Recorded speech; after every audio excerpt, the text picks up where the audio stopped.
Gupta sir, मेरी आवाज आ रही है? आ रही है। मेरी आवाज आपको आ रही हाँ। है? हाँ, आ रही है सर, आ रही है, आ रही है। आदरणीय शिव प्रकाश मानधनी जी, मैडम मानधनी जी, मुंबई से बड़े बाबू जी, हैदराबाद से संपत कुमार जी, अन्य अधिकारीगण, शिक्षक एवं साधक गणों का मेरा प्रणाम, नमस्कार। बहुत बहुत आज आपका अभिनंदन, स्वागत। प्रभु की कृपा से आज बहुत ही अच्छा दिन हमें प्राप्त हुआ है। हम सब मिलकर इतने दूर दूर शहरों से हम सब मिलकर एक साथ योग साधना कर रहे हैं। आप सभी को बहुत बहुत स्वागत है। आप सभी ने बहुत ही अच्छे आसन, प्राणायाम, ध्यान की साधना की है। उसके लिए भी सभी आपका मैं हृदय से आभारी हूँ। और उसमें कोई भी त्रुटि निकालना बहुत ही मुश्किल है। फिर भी हम सब मिलकर कैसे और अच्छा योग करें, इस बारे में हम मिलकर चर्चा करते हैं। आप भी उसमें कुछ चीज़ बता सकते हैं और सब मिलकर एक साथ चर्चा करते हैं। क्योंकि जो एफिशिएंसी है या एफिशिएंट है, उसकी कोई लिमिट नहीं है। कितना भी हम, और अगर योग से रिलेटेड है तो हम अपनी साधना को ऊपर ऊपर ऊपर कई जन्मों तक ले जा सकते हैं। इसमें कहीं भी एक लिमिट पर आकर हमें रुकना नहीं चाहिए। और उसको कैसे हम और अच्छा करें, कैसे हम और अच्छा करें, इस बारे में लोग चर्चा करते हैं। जैसे आप सभी को मालूम है कि आसन में सबसे बड़ा दो चीज हैं, स्थिरता और सुख की अनुभूति। स्थिरता का मतलब है कि जब हम आसन कोई भी लगाएं, उसमें हम डगमग ना हो, कंपन शरीर में ना हो, स्थिर होकर हम कुछ समय के लिए वहां पर रुक जाएं। और सुख की अनुभूति का मतलब है कि हम तनाव से, ज़्यादातर हम जब आसन करते हैं, पूर्ण स्थिति में जाते हैं, तो हमारा चेहरा खिंचा हुआ होता है, चेहरे पर तनाव महसूस होता है। उसकी बजाय हमारा चेहरा खिला हुआ होना चाहिए, प्रसन्नता पूर्वक होना चाहिए। हम उतना आगे तक ना जाएं जहां पर कि हमें तनाव आ जाए। हमें करना है, बहुत अच्छा आसन करना है, पर अपनी साधना को बहुत धीरे धीरे ही हमें बढ़ाना है। हम सोचें कि एक ही दिन में हमारा माथा घुटने पर लग जाए तो फिर तनाव भी आएगा, खिंचाव भी आएगा। उससे हमें बचना है। तिल तिल करके अपनी साधना को नित्य साधना कर आगे बढ़ाना है। और मुस्कुराते हुए, खुश होकर, कैसे हमें अधिक से अधिक आनंद महसूस हो, अंदर से आनंद आए, और उस आसन के जिस भी स्थिति में हम पहुंच जाएं, वहां रुकने का प्रयास करें। क्योंकि पूर्ण स्थिति तो कोई भी चीज नहीं है, उससे और आगे हो सकती है, उससे और अच्छी हो सकती है, उससे और अच्छी हो सकती है। तो जहां तक आज की मेरी स्थिति है, वहां पर जाएं और रुक कर वहां पर आनंद को महसूस करें। आसन की प्रथम स्थिति को बिगाड़ कर ज्यादातर हम पूर्ण स्थिति की ओर जाने का प्रयास करते हैं। तो जो प्रारंभिक स्टेज है, जो प्रारंभिक स्थिति है, उसको हमें बिगाड़ना नहीं है। अगर कहीं कहा गया है कि घुटना सीधा रखना है, पैर के पंजे खींच कर रखने हैं, तो घुटना मोड़ना नहीं है, या पैर का पंजा ढीला नहीं छोड़ना कि जिससे कि हम माथा घुटने पर लगा लें। उसके लिए घुटनों को मोड़ना नहीं है और कमर को भी सीधा ही रखना है। कमर को बीच में से कुप निकाल कर बहुत बार हम मोड़ लेते हैं। तो वो सब स्थितियां प्रारंभिक स्टेज को बिना बिगाड़े हम जहां तक पहुंच सके, जरूरी नहीं है कि हमारा माथा आज ही घुटने पर लगने लगे, पर प्रारंभिक स्टेज को अगर हम नहीं बिगाड़ेंगे और तिल तिल करके आगे बढ़ेंगे तो जरूर एक दिन हमारा माथा घुटने पर लगेगा या जो भी पूर्ण स्थिति आप चाहते हैं वो मिलेगी। पर आपने प्रारंभिक किसी भी स्टेज को बिगाड़कर आगे नहीं बढ़ना है। चाहे उसमें आपको हो सकता है आपको उसमें 2 महीने लगे, हो सकता है आपको 4 महीने लगे किसी आसन को पाने में, पर नित्य अगर तिल तिल करके अभ्यास करेंगे तो वो स्थिति आएगी। और सभी की शारीरिक रचना अलग अलग है। हो सकता है एक नया साधक आकर कोई अमुक आसन 2 दिन में भी पूर्ण स्थिति में पहुंच सकता है और कोई पुराना साधक वर्षों में भी उस स्थिति में नहीं पहुंच पाए, क्योंकि प्रभु से हमें जैसा शरीर मिला है उसी में ही हमें संतोष करना है। और वो दूसरा कोई आसन उसका अच्छा हो सकता है, किसी के हाथ लंबे हैं, किसी के पैर लंबे हैं, किसी की गर्दन लंबी है, किसी की रीढ़ बहुत फ्लेक्सिबल है, किसी के कंधे बहुत अच्छे हैं। तो प्रभु से जैसा हमें शरीर मिला है तो इस करके हमें डिप्रेशन नहीं लाना, इस करके हमें जल्दबाजी नहीं करनी, इस करके हमें प्रारंभिक स्टेज बिगाड़नी नहीं है। तो जैसा भी हम जिस स्थिति में आज पहुंच सकते हैं वहां पहुंचे, रुकें और आनंद को अनुभव करें। हर आसन की फाइनल स्थिति में आकर चेहरा खिला हुआ हो, मुस्कुराता हुआ चेहरा हो और अंदर से भी आप आनंद को अनुभव करें। थोड़ा सा 1-2 आसन के बारे में हम बात कर लेते हैं, अन्यथा सभी आसन प्राणायाम बहुत अच्छे हुए। ये भी बहुत अच्छे हुए हैं जो जिनकी मैं बात कर रहा हूं, पर उसमें हम सोचते हैं कि और कैसे अच्छा कर सकते हैं। सूर्य नमस्कार में 5वां पोज है जिसमें हम शरीर को ऊपर से ऊपर ले जाते हैं।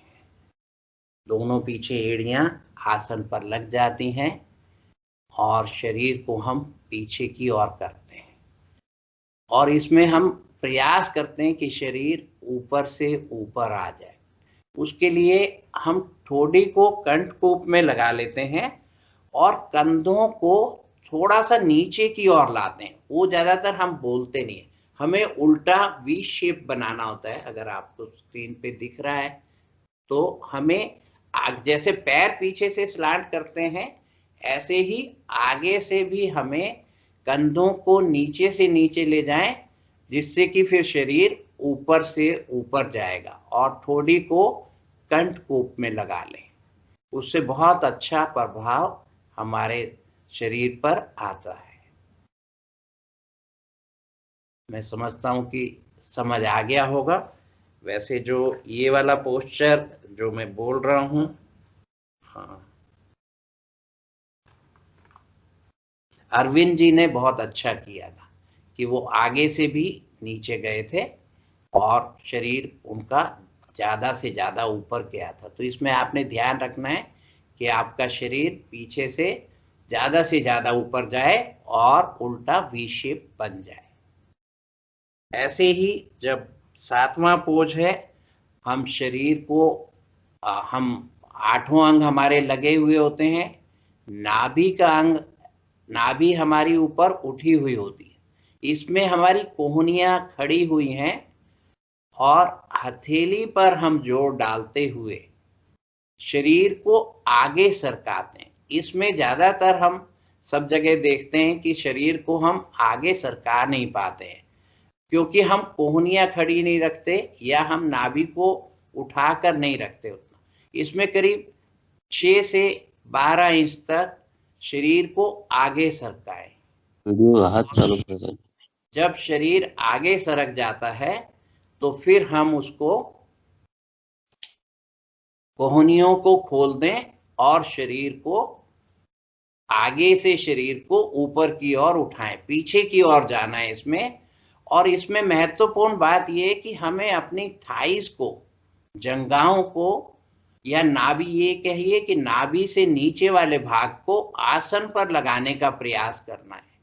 ज्यादातर हम यहाँ पर कहते हैं कि घुटने आसन पर लगे हुए, घुटने नहीं, हमें पूरी थाइस, कंप्लीट थाइस, पेड़ू वाला भाग, शरीर से नाभि से नीचे वाले भाग को भी आसन पर लगाने का प्रयास करना है। और फिर ऊपर वाले भाग को पीछे की ओर मोड़ना है। उठाएंगे अगर हम और गर्दन को पीछे से पीछे ले जाएंगे तो बहुत ही अच्छी शेप बनेगी। रीढ़ हमारी पीछे की ओर मुड़ जाएगी और नीचे से हम जब प्रेस करके नाभि से नीचे वाले भाग को नीचे की ओर प्रेस करेंगे तो हमारा बहुत अच्छा कर्व आ जाएगा रीढ़ पर, जो कि रीढ़ के लिए बहुत ही महत्वपूर्ण है और अत्यंत लाभदायक है और हमारे संपूर्ण शरीर पर इससे बहुत अधिक लाभ मिलता है। और पेड़ू आकर्षण आसन में हमें रीढ़ को मोड़ना है, पीठ को मोड़ना नहीं है। रीढ़ को मोड़ते हुए दाईं और बाईं ओर जाना है, उस बात का भी थोड़ा सा ध्यान रखना है। और विपरीत करनी भी बहुत अच्छा कराया गया, पर उसमें थोड़ा सा स्पीड ज़्यादा थी। 90 डिग्री पर पंजों को उठाकर वहाँ पर भी थोड़ा रुकना है, क्योंकि ये आसन जो है विपरीत करनी में संपूर्ण रीढ़ पर असर आता है। और अगर कोई भी इसमें स्टेप हम जल्दबाजी में कर लेंगे या बिना रीढ़ को तान कर लेंगे तो इसमें कहीं झटका आ सकता है, नुकसान आने की स्थिति रहती है। तो जो भी जैसे सर्वांग आसन है, हल आसन है, या ये विपरीत करनी है, या चक्र आसन है, इसमें स्पीड का आपने बहुत अधिक ध्यान रखना है। रीढ़ की गोटियां अलग अलग हैं और जब हम तानते हैं रीढ़ को तो सारी गोटियां आपस में बंध जाती हैं। तो जब भी एक स्टेप से दूसरी स्टेप पर आए तो रीढ़ को पूरा खींचकर, तान कर दूसरे स्टेप में रुकते हुए आए। फिर जब स्टेप चेंज हो तो वहां पर थोड़ी देर विश्राम जरूर करें और फिर से रीढ़ को तान कर दूसरे स्टेप में आए। अन्यथा कोई गोटी वजन से, अगर हम अपने बॉडी वेट से वापस या दाएं बाएं हो जाते हैं तो वहां पर रीढ़ की गोटी आगे पीछे होने का थोड़ा अंदेशा रहता है। तो आपने पूरी रीढ़ को जब हम खींच लेते हैं, तान लेते हैं, तो वो सारी की सारी गोटियां एक साथ बन जाती हैं और उनमें कोई भी अंदेशा आगे पीछे होने का नहीं रहता है। तो ये तो आसन के ऊपर बात थी। आप सब भी कोई अगर बताना चाहता है इसमें तो और बता सकते हैं।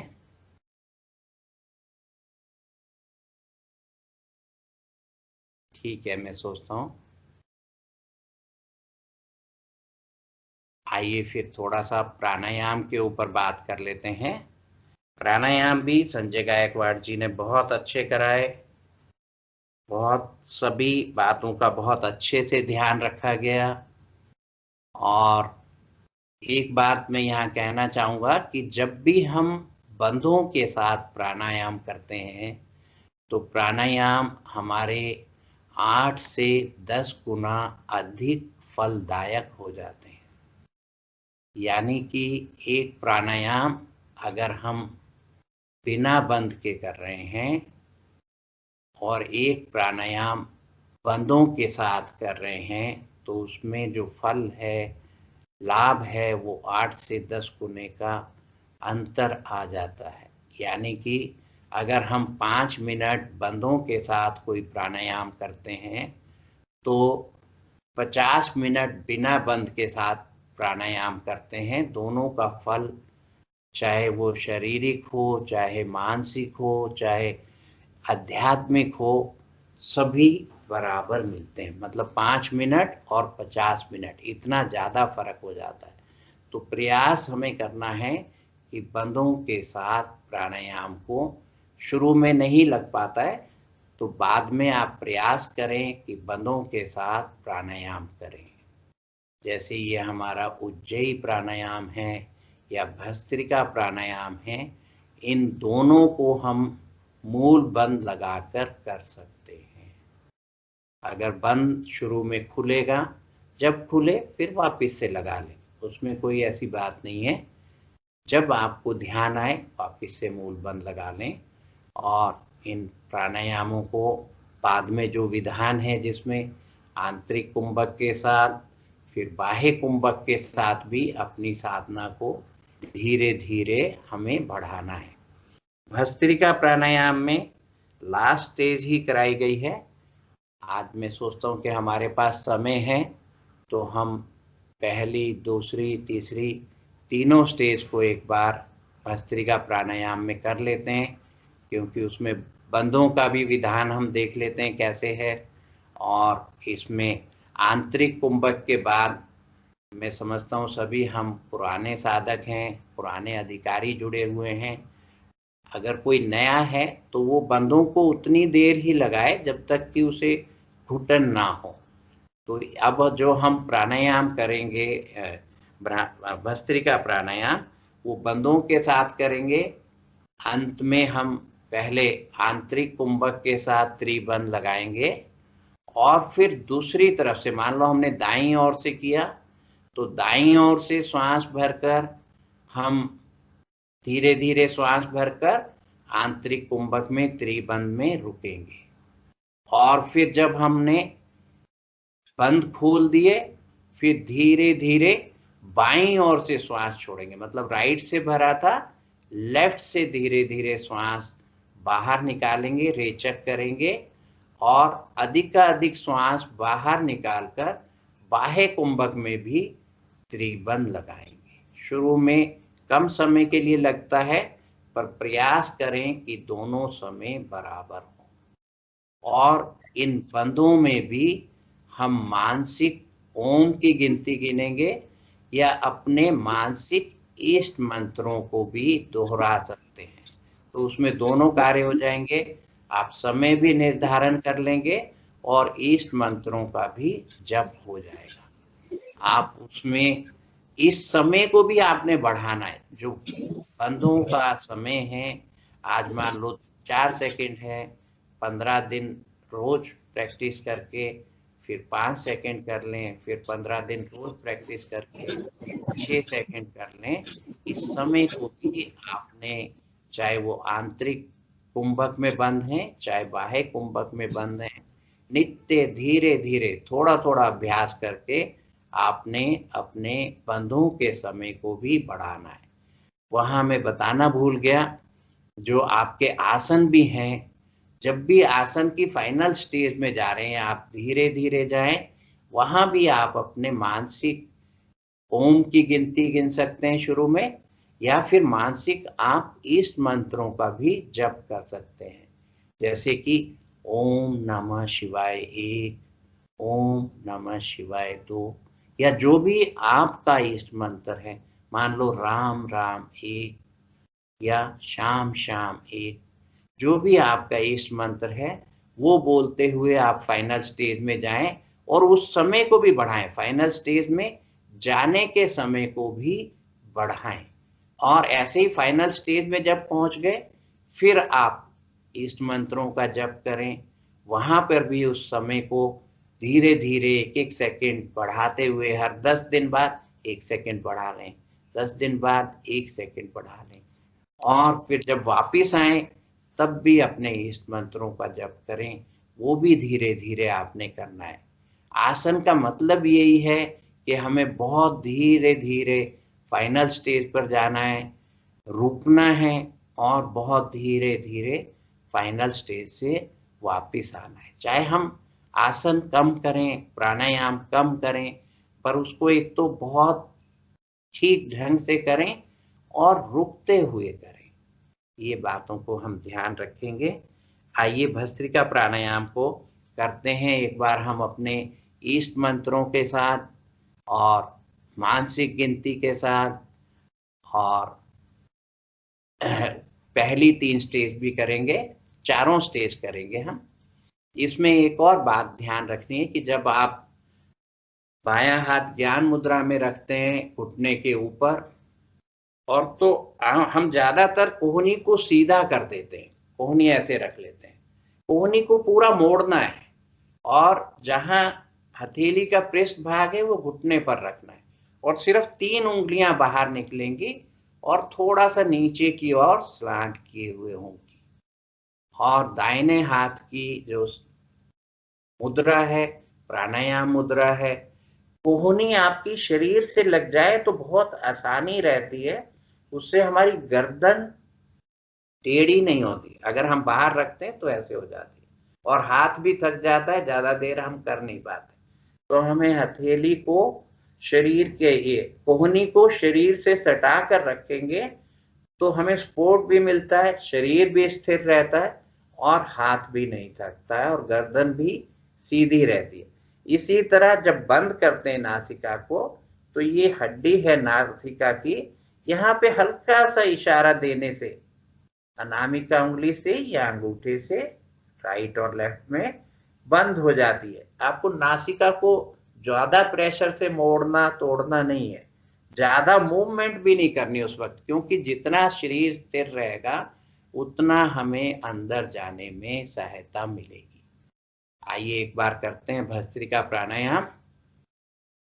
दाहिने हाथ की प्राणायाम मुद्रा है, आप बैठे हुए हैं, आंखें अति कोमलता से बंद हैं, चेहरे पर प्रसन्नता के भाव हैं, और मुस्कुराएं और मुस्कुराएं। होठों को साइड पर ले जाएं और ले जाएं। और अब बाईं नासिका को बंद कर दें अनामिका उंगली से। दाईं नासिका से शक्ति व वेग के साथ श्वास भरें, शक्ति व वेग के साथ श्वास छोड़ें।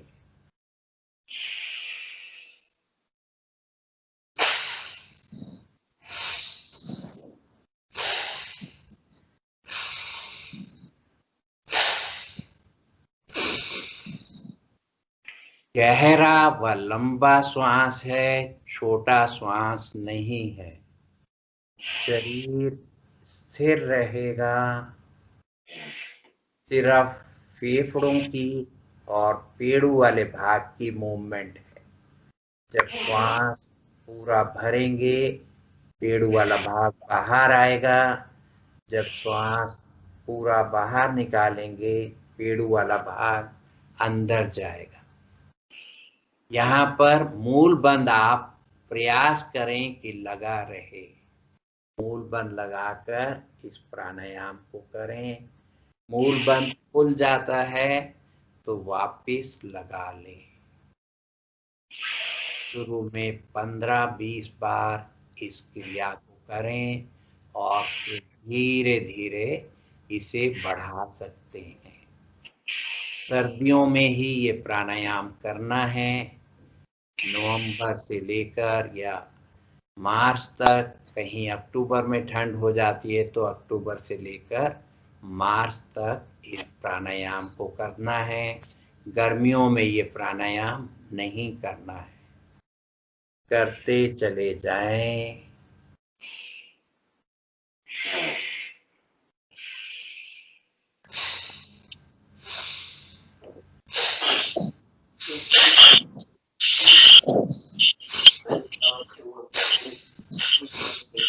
నేను వెళ్తానే అండి.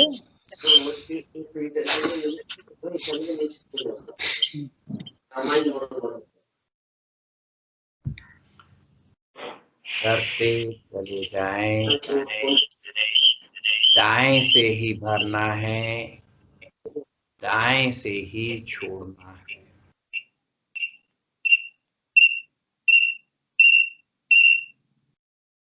अंत में शक्ति व वेग के साथ दाईं नासिका से श्वास बाहर छोड़ें और बहुत धीरे धीरे दाएं नासिका से श्वास भरना प्रारंभ करें। अधिकाधिक श्वास भरकर आंतरिक कुंभक में त्रिबंध लगा दें। मूल बंध दोनों निष्कासन अंगों का संकोचन ऊपर की ओर, उड्डयन बंध नाभि का संकोचन रीढ़ की ओर, जलंधर बंध कंठ की मांसपेशियों का संकोचन, फूड पाइप को बंद करना, गर्दन को झुका लें। यथा संभव रुकें। धीरे से बंधों को खोलें। धीरे धीरे बाईं ओर से, लेफ्ट साइड से श्वास बाहर निकालना प्रारंभ करें। धीरे धीरे धीरे बाह्य कुंभक में पुनः त्रिबंध लगा दें। यथा संभव रुकें। जितनी देर आप अधिक से अधिक बिना घुटन के रुक सकते हैं, रुकने का प्रयास करें। मानसिक इष्ट मंत्रों का जप।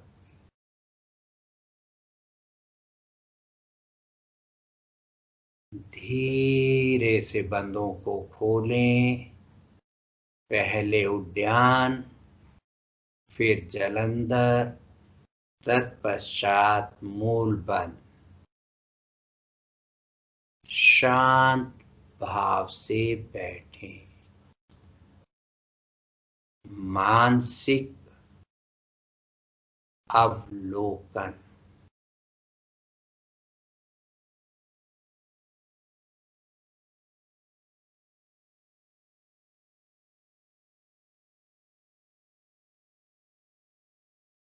आंखें अति कोमलता से बंद।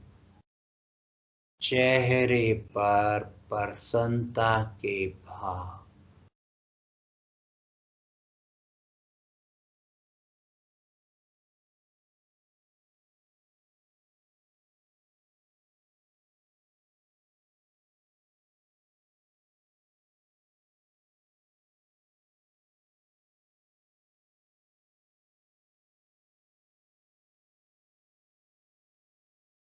प्राणायाम के प्रभाव को महसूस करें।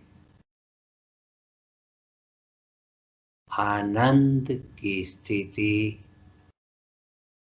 उसे अनुभव करें।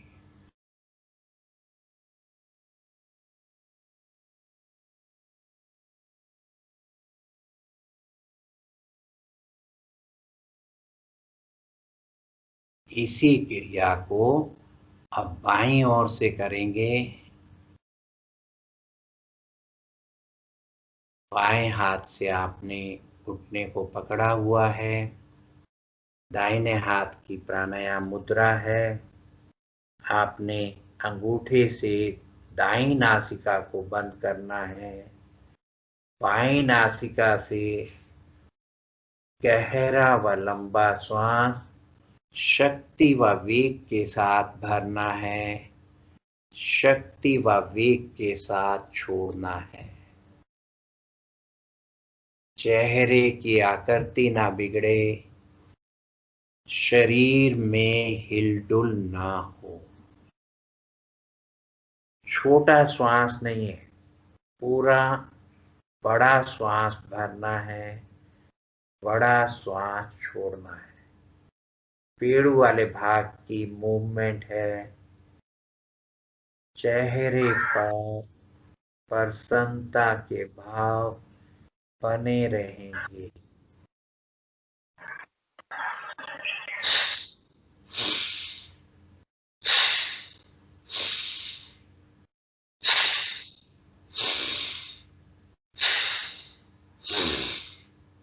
जितनी शक्ति व समय श्वास भरने में लगाएं, उतना ही शक्ति व समय श्वास छोड़ने में लगाएं।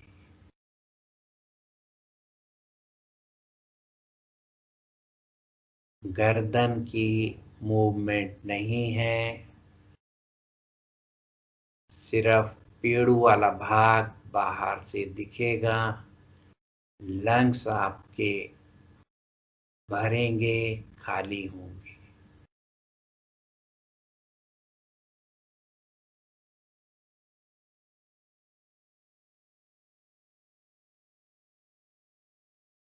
अंत में शक्ति व वेग के साथ बाईं ओर से श्वास बाहर निकाल दें और धीरे धीरे बाईं ओर से गहरा व लंबा श्वास भरना प्रारंभ करें। अधिकाधिक श्वास भरकर आंतरिक कुंभक में त्रिबंध लगा दें। यथा संभव रुके। मानसिक इष्ट मंत्रों का जप। इस समय को बढ़ाने का प्रयास।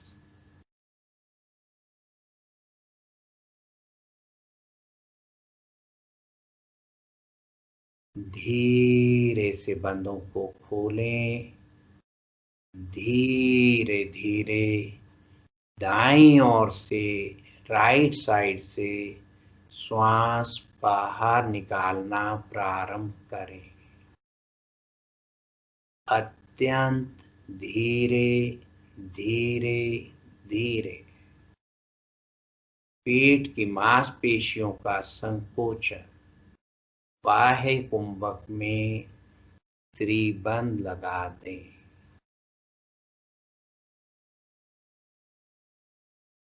मानसिक इष्ट मंत्रों का जप।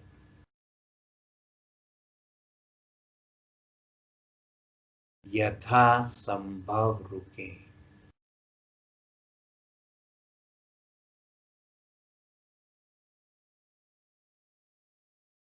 धीरे से बंदों को खोलें।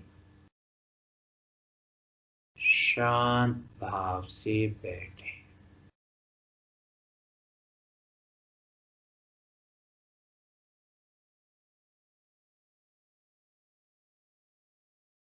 आंखें बंद रखनी है इस वक्त। शरीर में कोई हिलडुल ना हो। मानसिक अवलोकन करें। प्राणायाम के प्रभाव को महसूस करें।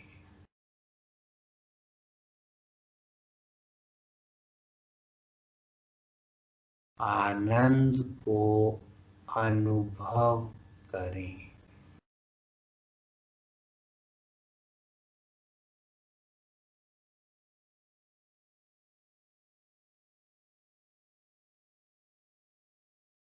हर प्राणायाम के पश्चात कुछ क्षण इसी प्रकार बैठना है।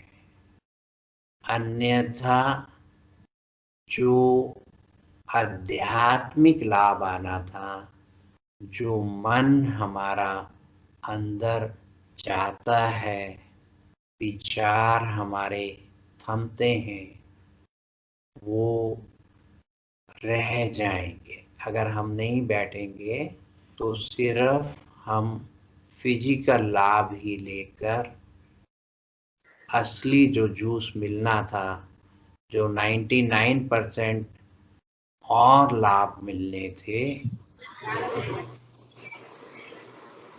फिजिकल लाभ सिर्फ 1% ही है। आइए इसका तीसरा चरण करते हैं। बायां हाथ से आपने घुटने को पकड़ा हुआ है, दाहिने हाथ की प्राणायाम मुद्रा बनी हुई है। अब हम अल्टरनेटिवली करेंगे। दाएं से भरेंगे, बाएं से छोड़ेंगे, बाएं से भरेंगे, दाएं से छोड़ेंगे। ये एक राउंड है।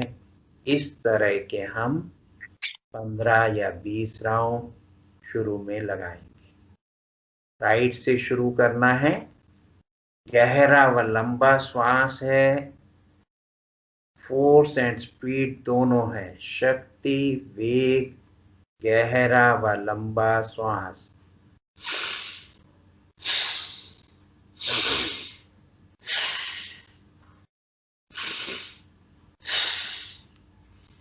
चेहरे पर प्रसन्नता के भाव।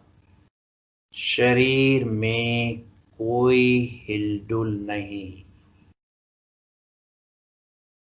सिर्फ पेड़ू वाला भाग आगे पीछे, आगे पीछे। दोहराते जाएं।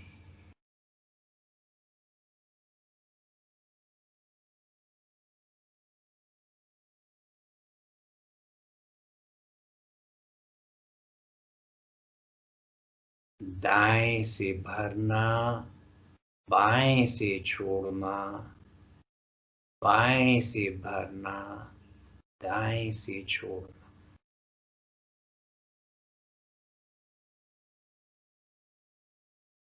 आंखें भी भींचनी नहीं है।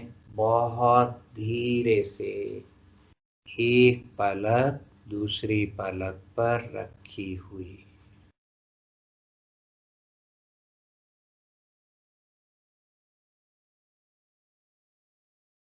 दाईं नासिका से श्वास छोड़ते हुए वापिस आ जाएं। दाहिना हाथ भी दाएं घुटने पर ले आए। शांत भाव से बैठे। मानसिक अवलोकन।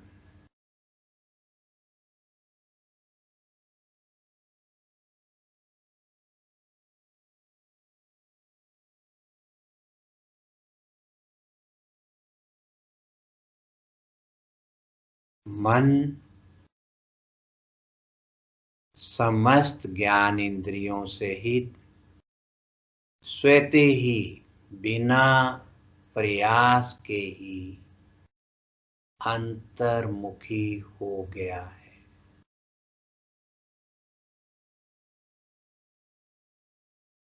इस स्थिति में आए और आनंद अनुभव करें।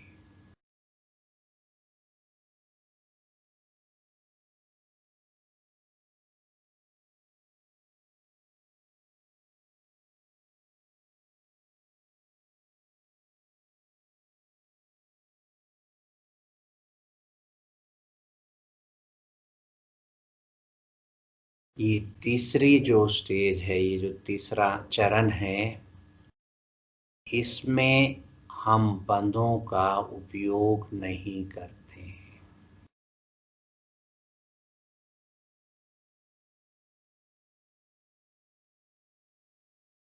बाद में इस पर चर्चा करते हैं। अब चौथा राउंड करेंगे।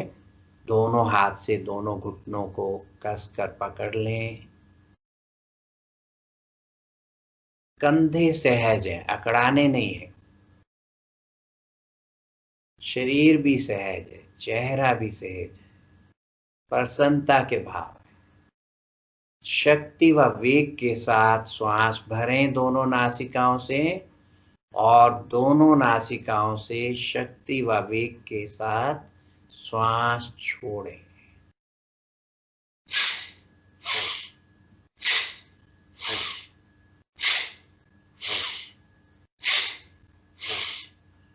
चेहरे पर प्रसन्नता बनी रहेगी। गर्दन की मूवमेंट नहीं है। पेड़ू वाला भाग आगे पीछे, आगे पीछे करते चले जाएं। बहुत अधिक जल्दी छोटे श्वास से नहीं करना है। बड़ा श्वास आराम से भरें और शक्ति व वेग से भरें, शक्ति व वेग।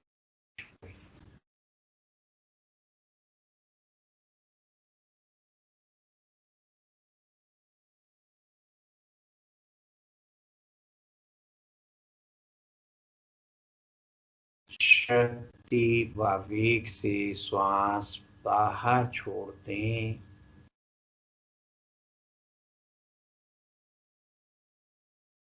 धीरे धीरे गहरा व लंबा श्वास दोनों नासिकाओं से एक साथ भरें।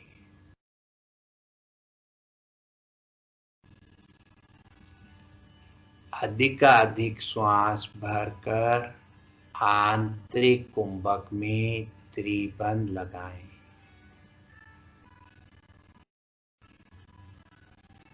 यथा संभव रुकें।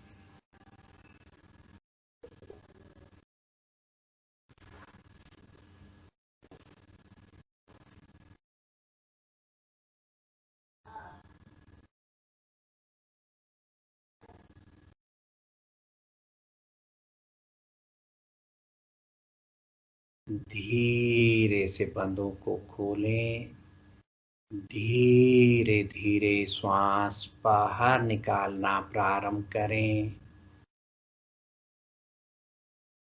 अधिकाधिक श्वास बाहर निकालकर बाह्य कुंभक में त्रिबंध लगा दें। यथा संभव रुकें।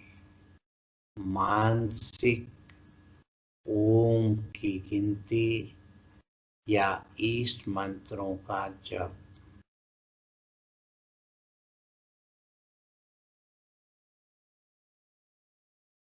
धीरे से बंधों को खोलें।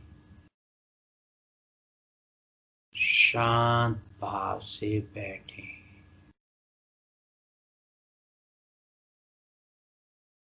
केवल्य कुंभक की स्थिति आ जाती है इस प्राणायाम के पश्चात, जहां पर श्वास लेने या छोड़ने की जरूरत महसूस नहीं हो रही है।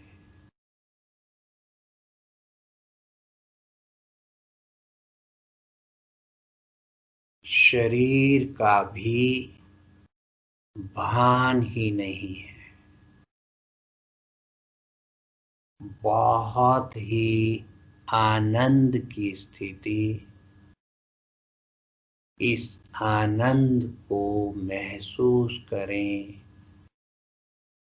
अनुभव करें, रुकने का प्रयास करें।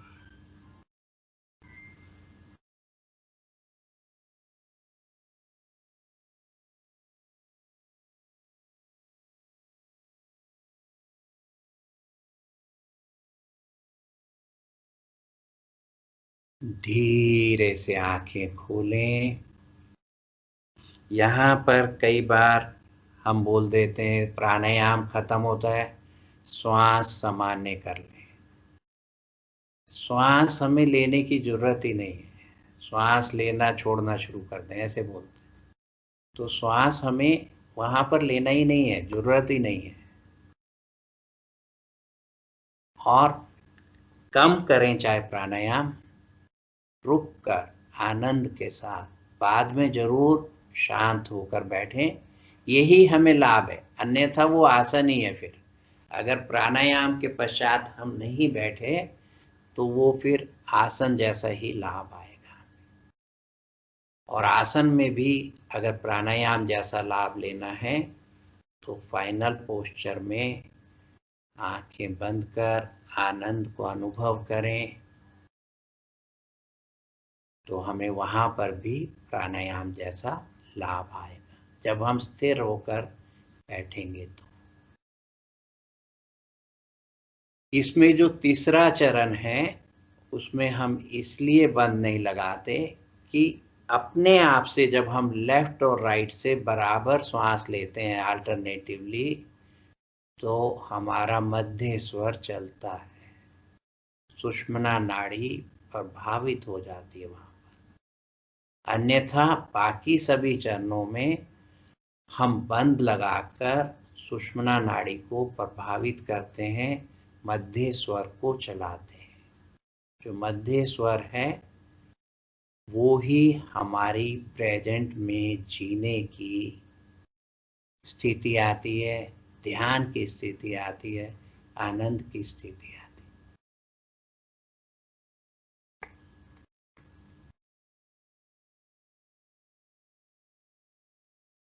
अभी और हमारे पास कितना समय है?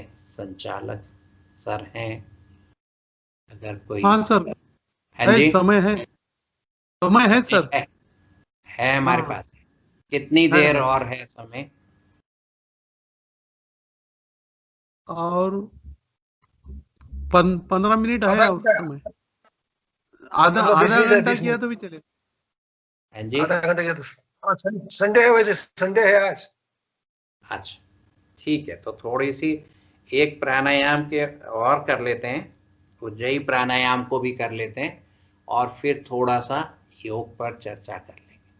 हाँ सर, ठीक है, ठीक है। ठीक है।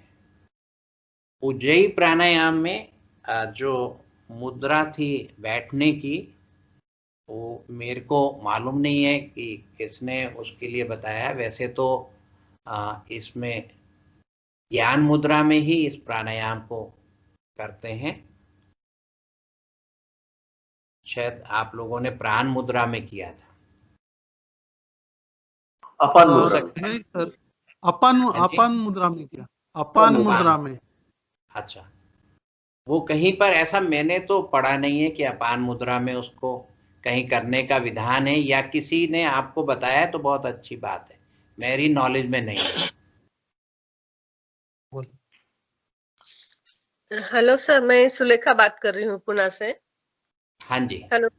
हाँ, तो एक्चुअली उज्जयी प्राणायाम हृदय रोग के लिए है और अपान प्राण मुद्रा भी हृदय रोग के लिए है, इसलिए हम लोगों ने उज्जयी प्राणायाम के साथ अपान प्राण मुद्रा लगाने को कहा गया है सबसे। और दूसरा कहीं पढ़ा नहीं है, कुछ नहीं, लेकिन दोनों का एक ही लाभ होने से हम अधिक देर अपान प्राण मुद्रा करें, इसलिए यह करवाया जाता है। तो आप इसमें मार्गदर्शन करें कि कैसे करना है या नहीं। हाँ, मेरा तो जो विचार है, उज्जयी प्राणायाम हमारे सारे प्राणों पर विजय दिलाता है, एक प्राण पर नहीं विजय दिलाता। सिर्फ इसमें अपान प्राण ही प्रभावित होता है ऐसा नहीं है, सारे प्राणों पर ही विजय हमें दिला देता है ना। हाँ। हृदय रोग के लिए ही है ऐसा नहीं है, बहुत सभी जगह प्राण को पूरा, इसमें सारे चक्र प्रभावित होते हैं, मूलाधार से लेकर सहस्त्रार चक्र तक सभी प्रभाव में आते हैं, और सभी चक्रों का भेदन इस प्राणायाम से हो सकता है। और सभी उसमें, जब चक्रों का मतलब है यहाँ पर कि हम प्राण शक्ति जो है, आप सभी को मालूम ही है कि बहुत ही बड़ी शक्ति है जो हमारे संपूर्ण शरीर को चलाती है। और ये जितने चक्र हैं इन सब में, इनको हम मान सकते हैं कि ये हमारे प्राण शक्ति के छोटे छोटे स्विच बोर्ड्स हैं, पैनल हैं। और इन 3 कार्य रहते हैं हर प्राणायाम में कि प्राण शक्ति अधिक से अधिक स्टोर हो, नंबर 2, जहां उसका डिस्ट्रीब्यूशन चाहिए, जहां पे हमें प्राण शक्ति चाहिए वहां तक पहुंचे, एक एक अंग तक प्राण शक्ति पहुंचे। और जहां पे हमें ट्रांसफर करनी है, कहीं इमरजेंसी आ गई या हम किसी चीज को किसी वक्त अधिक प्रभावित करना चाहते हैं, तो वहां पर प्राण शक्ति को हम ट्रांसफर अधिक कर लें। तो स्टोरिंग, डिस्ट्रीब्यूशन और ट्रांसफर, ये हमारे चक्र जो है ये कार्य करते हैं। प्राण शक्ति को स्टोर भी कर लेते हैं, डिस्ट्रीब्यूट भी करते हैं अलग अलग अंगों में, अलग अलग चक्र, और ट्रांसफर भी कर देते हैं। तो ये तीनों चीजें उज्जयी प्राणायाम में संभव हैं, क्योंकि हम इसमें सारे चक्रों को देखते हुए पिंगला से ऊपर जाते हैं, ईड़ा से नीचे आते हैं, और इसलिए इसको मैं समझता हूं कि आप वापिस से ज्ञान मुद्रा में ही करें। ठीक है सर, ज्ञान मुद्रा में कराएंगे बाद में। हाँ, किसी और मैंने बुक्स में भी देखा, पहले जो प्राणायाम विज्ञान आती थी, जब हमारा एक बड़ा संस्थान था, उसमें भी कहीं पर इसमें ऐसा विधान नहीं है कि इसे अपान मुद्रा में या किसी और मुद्रा में किया जाए। नहीं, किसी में पढ़े वाला नहीं है, कहीं भी हम दूसरी किताबें यूज नहीं करते, और करते हैं तो सिर्फ अपने योग विज्ञान की। लेकिन इसमें हमने पढ़ा नहीं है। एक ऐसे ही जैसे अपान प्राण मुद्रा का लाभ हृदय के लिए बहुत अधिक है, जिससे हमारे यदि अटैक भी आएगा तो थोड़ा सा हमें समय मिल जाएगा डॉक्टर के पास ले जाने का, तो वो हिसाब से। और हृदय प्राणायाम का भी महत्व हृदय के लिए बहुत अच्छा है, उसका भी लाभ वही आता है। तो इसलिए हम लोगों ने ऐसे सोचा कि यदि हम हमारी ऐसे तो हम अपान प्राण मुद्रा लगाते ही नहीं, और यदि ये प्राणायाम के साथ लगा लेंगे तो उतना समय हमारा लगाना हो जाएगा अपान प्राण मुद्रा। इस वजह से हमने यह तय किया कि चलो लगाएंगे। बाकी लाभ से वंचित हो जाएंगे हम। अच्छा, इसमें अच्छा, और लाभ आने हैं। हाँ, जो हाँ, मुद्रा विज्ञान है ये हम्म, इतना आसान नहीं है कि आपने 5 मिनट लगाया या 2 मिनट लगाया और आप हार्ट अटैक से बच जाएंगे, ऐसा हाँ, कोई नहीं है। ये जो भी मुद्रा अगर आप लगाते हैं और उसका वास्तविक आपको लाभ चाहिए, तो आपको करीब 1 घंटा 50 मिनट ऐसा विधान है कि लगाने के बाद हमें लाभ मिलना शुरू होता है।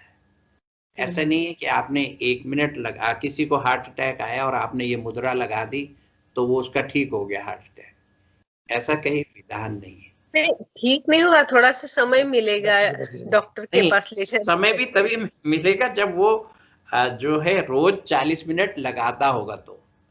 अच्छा, अच्छा, अच्छा। ऐसा नहीं है कि आपने उसी वक्त लगा के और आपको समय मिल जाएगा, फिर तो कुछ होता ही नहीं। जिसको भी हार्ट अटैक आता उसको अपान मुद्रा लगा देते। ये जो है ये सभी चीजें, जैसे हमारा प्राणायाम भी है, हार्ट के लिए बहुत ही अच्छा है। अनुलोम विलोम प्राणायाम सारे जितने भी गंध हैं या जितने भी हमारे नर्व सिस्टम में या हमारे जो आर्टरीज और वेन्स में जितनी भी अवरोध हैं जो जमा हो जाता है, उसको खोलने के लिए बहुत अच्छे हैं। पर वो ऐसा नहीं है कि जिस वक्त हार्ट अटैक आया उसको अनुलोम विलोम करा दें ठीक हो जाएगा। वो ये तो सालों साल रोज आप प्रैक्टिस करेंगे तो आपका सफाई होगी, आपको फायदा मिलेगा। ये जो योग से जो भी फायदा है, ये तुरंत वाला कोई हमारे पास फायदा नहीं है। ये रोज करने की विद्या है, और रोज जो करता है उसी को लाभ आता है, और सालों में लाभ आना शुरू होता है। पहले दिन ही लाभ कोई आता नहीं है। हम गलती सुधार लेंगे। जो भी अंदर लाभ हैं वो रोज रोज करें, थोड़ा थोड़ा आगे बढ़ें तो हमें लाभ आना जरूर शुरू होगा, और अच्छा लाभ आएगा। और सब ये हमारा एक और बात है, बात हो रही है तो सभी हमारे ये प्रिवेंटिव मेंटेनेंस, इसको समझ लें कि हम ठीक रहें, इसके लिए सारी साधना हम करते हैं। जो फिजिकल लाभ की बात करते हैं, अगर वैसे तो ये हम किसी भी रोग को ठीक करने के लिए योग नहीं करते हैं। साधना जो हम अपने संस्थान में करते हैं वो हम अपने स्पिरिचुअल, इमोशनल, फिजिकल तो है ही, और मानसिक इसकी अपलिफ्टमेंट के लिए करते हैं। उसके साथ मतलब ये तो बाई प्रोडक्ट है कि हमारी हेल्थ अच्छी हो जाएगी। मतलब जैसे कि हमने बाई प्रोडक्ट है, मतलब 100% लाभ वही है। और जैसे आप सब्जी खरीद के लाते हैं तो कोई आपको धनिया या हरी मिर्च दे देता है रूंगे में, वैसे वाला हमें फिजिकल लाभ रूंगे में मिल जाता है। मेन जो हमारी साधना है वो हमारी स्पिरिचुअल अपलिफ्टमेंट के लिए है कि हमारा कैसे, हमारा जो योग का मतलब परमात्मा से मिलन हो जाए, उसके लिए हमारा जो मेन साधना है उसके लिए है। और कोई भी इमरजेंसी ट्रीटमेंट में ये काम नहीं आता है। तो हमें यही सोच के साधना करनी है कि हमें अपना physical, mental, emotional, spiritual upliftment करना है। और स्पिरिचुअल अपलिफ्टमेंट का मतलब है कि हम 100वीं सीढ़ी पर चढ़ गए। तो फिजिकल तो पहली सीढ़ी है, वो तो जब हम 100वीं सीढ़ी पर चढ़ गए तो वो तो हमें बाई प्रोडक्ट और अपने आप ऑटोमेटिकली ही मिल जाएगी। आइए एक बार फिर उज्जयी प्राणायाम को लास्ट स्टेप इसमें करेंगे। अभी बहुत अच्छा कराया था गायकवाड़ जी ने। दोनों हाथ ज्ञान मुद्रा में रखेंगे, जीवा को मोड़कर ऊपर तालू से लगा लेंगे, गर्दन को थोड़ा सा आगे की ओर झुका लेंगे, पेड़ू वाले भाग को भी थोड़ा सा अंदर की ओर पिचका लेंगे,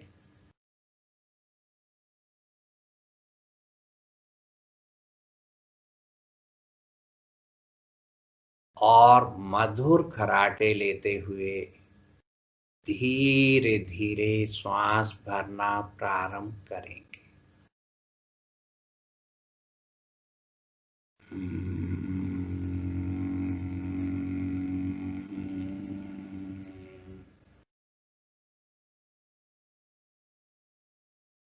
मधुर खराटे लेते हुए ही श्वास बाहर निकालना प्रारंभ करेंगे।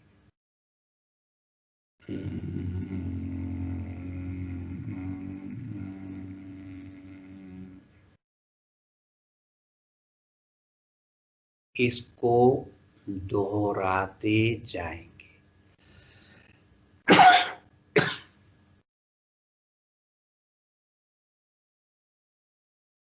बहुत ही मधुर खराटा, चेहरे पर प्रसन्नता के भाव, रीढ़ का मानसिक अवलोकन। जब श्वास भरें, मूलाधार से आज्ञा चक्र तक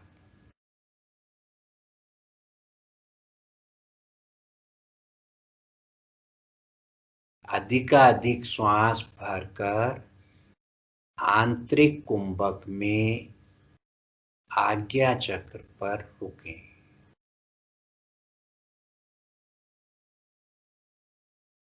श्वास बाहर निकालना प्रारंभ करें।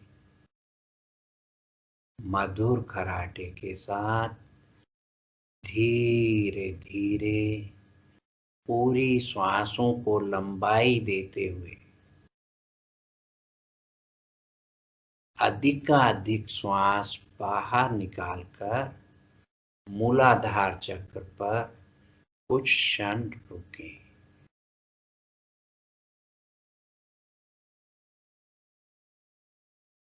इसी को दोहराते जाएं। पूरा श्वास भरकर हमें आज्ञा चक्र पर कुछ क्षण रुकना है और पूरा श्वास बाहर निकालकर मूलाधार चक्र पर हमें कुछ क्षण रुकना है।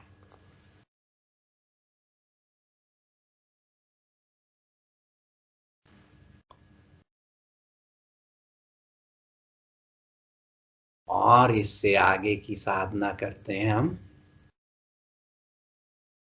पिंगला मार्ग से चक्रों को देखते हुए हम नीचे से ऊपर की ओर जाएंगे। श्वास भरना मधुर खराटे के साथ प्रारंभ किया। मूलाधार के दाईं ओर से, स्वाधिष्ठान के बाईं ओर से, मणिपुर के दाईं ओर से, अनाहत के बाईं ओर से, विशुद्धि के दाईं ओर से, आज्ञा के बाईं ओर आए। और इससे रिवर्स में ईड़ा मार्ग है, उससे वापिस आए, एक एक चक्रों को देखते हुए।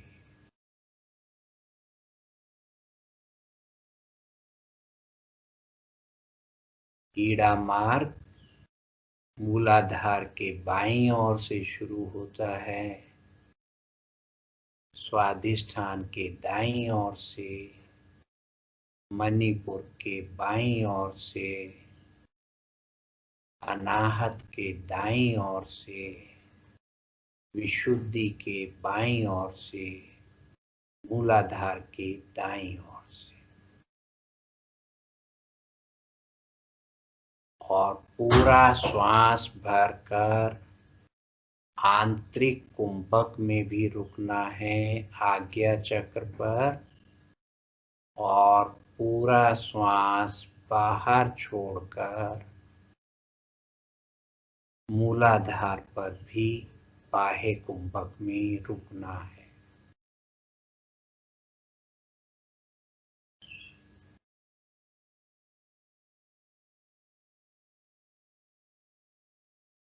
शुरू में आपको चक्रों को देखने में, मार्ग को देखने में थोड़ा समय अधिक लगता है।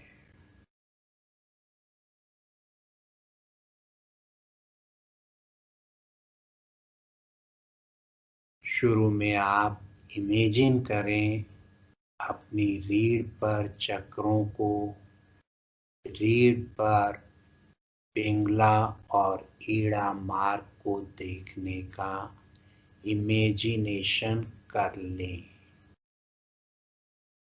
जिनका इमेजिनेशन स्ट्रॉन्ग है वो वैसे ही विजुअलाइज कर सकते हैं, अन्यथा आप अपने आप से ड्राइंग बनाएं, चक्रों को बनाएं और मार्ग को भी बना लें। फिर आपका इमेजिनेशन अपने आप हो जाएगा और कुछ दिन इमेजिनेशन पर चलते चलते आप एक्चुअल के मार्ग पर चलने लगेंगे।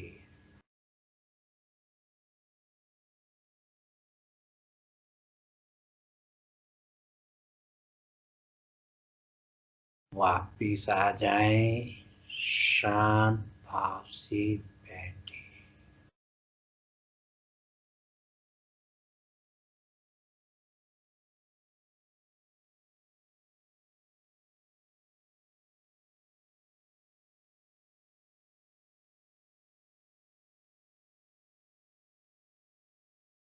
धीरे से आंखें खोल लें।